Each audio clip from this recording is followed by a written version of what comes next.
You, me, and everyone you know is being brainwashed.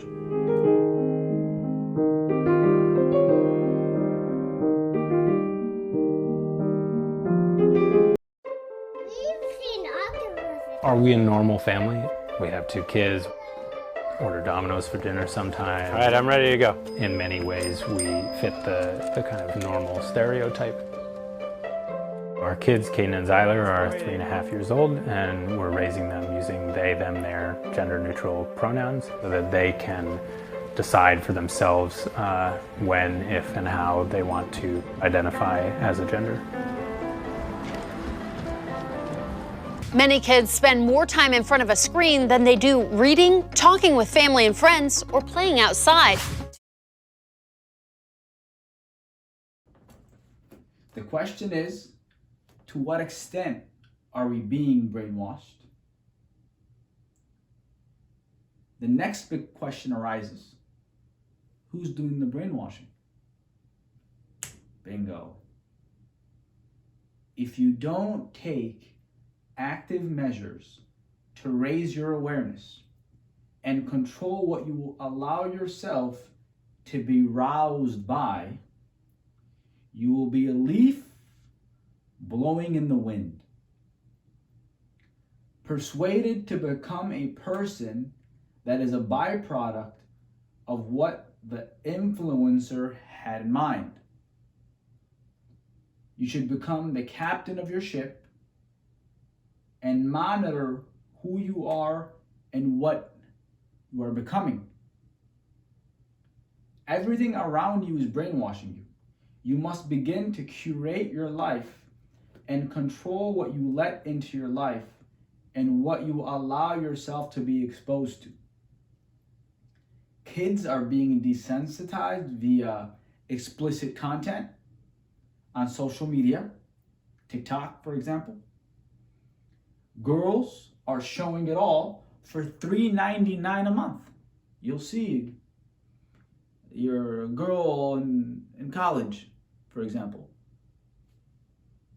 She has no understanding of the future, when she's going to be a mom, have kids, have maybe one day a relationship, and she's getting quick money. She's making well over 6 figures maybe, because she's young.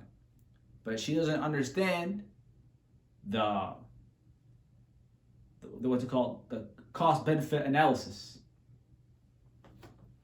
Anyways, men are confused, they're feminized, raised to be defective women, essentially. Girls have been brainwashed with feminism and are more sexually promiscuous and masculine. So, back to the kids are being desensitized via pornography on social media. So I was lucky and fortunate enough to have the opportunity to teach 2nd grade, K through 12 actually, but mainly 2nd grade. I swear, there was this boy in my class, 2nd grade. It was time for us to go on the laptops for free time. The boys immediately got into a little group. And these guys are 70 years old. Okay? So they get in a group. They all go on their computers. They're playing games. I'm watching them, obviously. I'm making sure that they're all doing what they're supposed to be doing.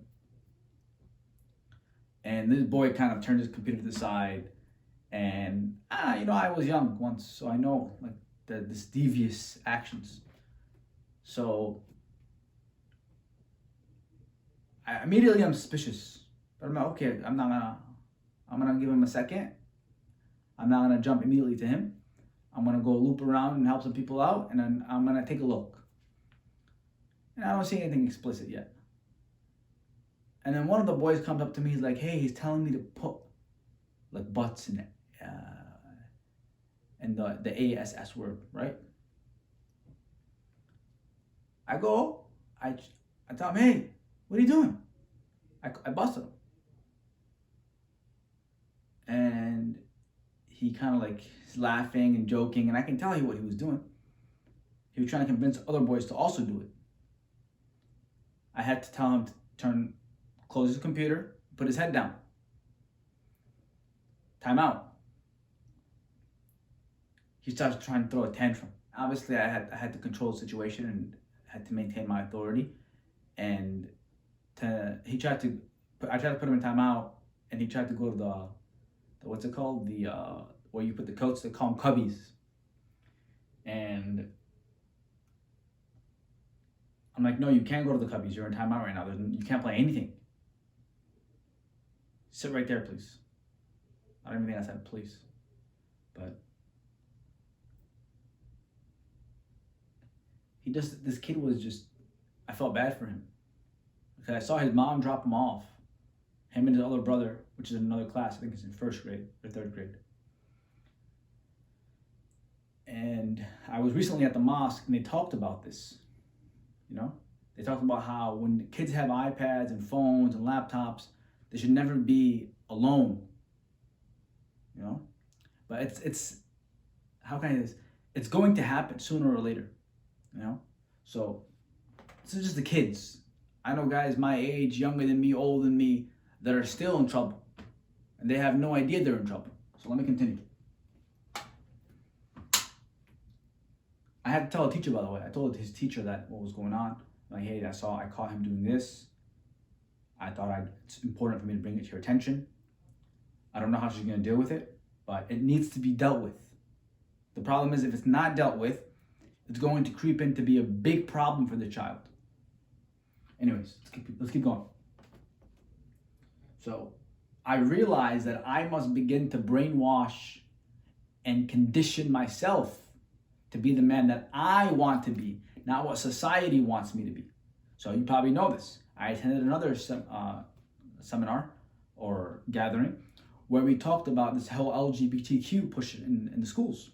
You'll see that elephant that's like talks about chromosomes and a man, woman, and it puts in homosexuality into the books.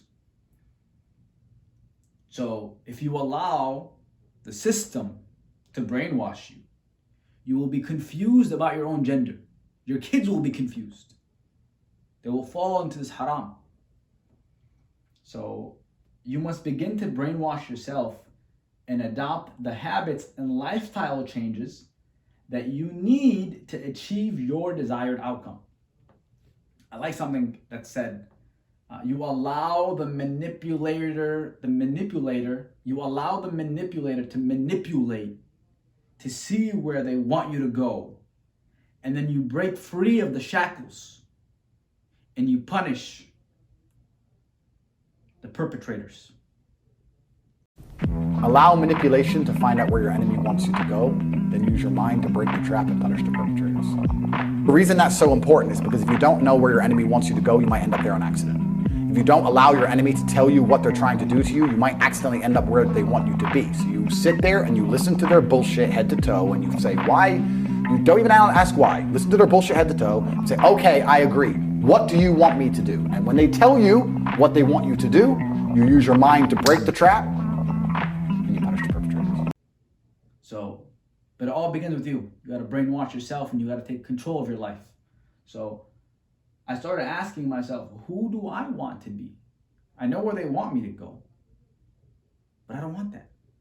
And I don't want that for everyone else in my life and the people that are in my circle. They want you to be lonely. They want you to be a consumer on social media. They want you to have anxiety, depression. They want men to not be men. They want you to be feminized. You know?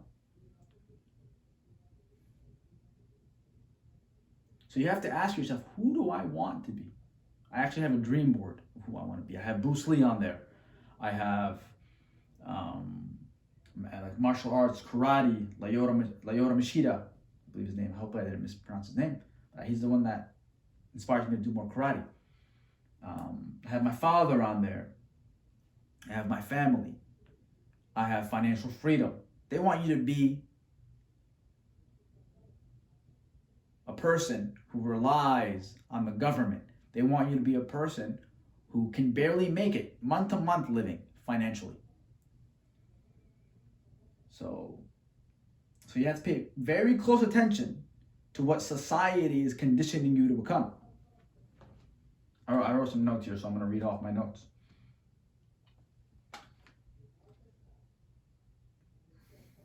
And if you allow them to confuse you, you will become a hedonist, a person who just goes off of your basic impulses and desires.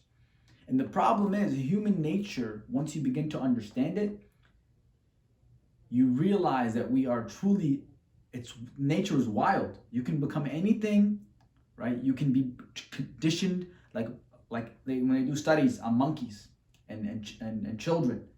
Like there was this one crazy psychologist, for example. He put a monkey and a child as baby. Have you heard the story of Gua the chimpanzee? Gua was raised by a couple in 1931 alongside their son Donald. The experiment was to see how a wild animal would act if raised as a human. The funny thing is that Gua tested ahead of Donald in simple tasks as using a cup and a spoon. The experiment ended when the parents noticed that Donald was becoming more of a chimpanzee than Gua becoming a human. The baby began to walk like the monkey, began to make monkey noises, and the study was terrible, inhumane, because when the child got older, he wasn't able to function within society. And at 50 years old, he ended up ending it all. But, which showed you that it was inhumane. But what you get from the study is that humans are very impressionable and conditionable. We observe and we imitate, right? So be careful of what you allow yourself to be the observer of. That's why I love what they do in Islam, what we do in Islam. They tell us to lower our gaze. They tell us to guard our eyes, our chastity as well. But you don't understand this until you understand science and how the biochemical nervous system even works. So let's keep going. I don't want to get too into the nitty-gritty, but that's for a different time, inshallah. So I'm waking up, all right, because we're in a battle. Most of us don't even know we're in a battle, right?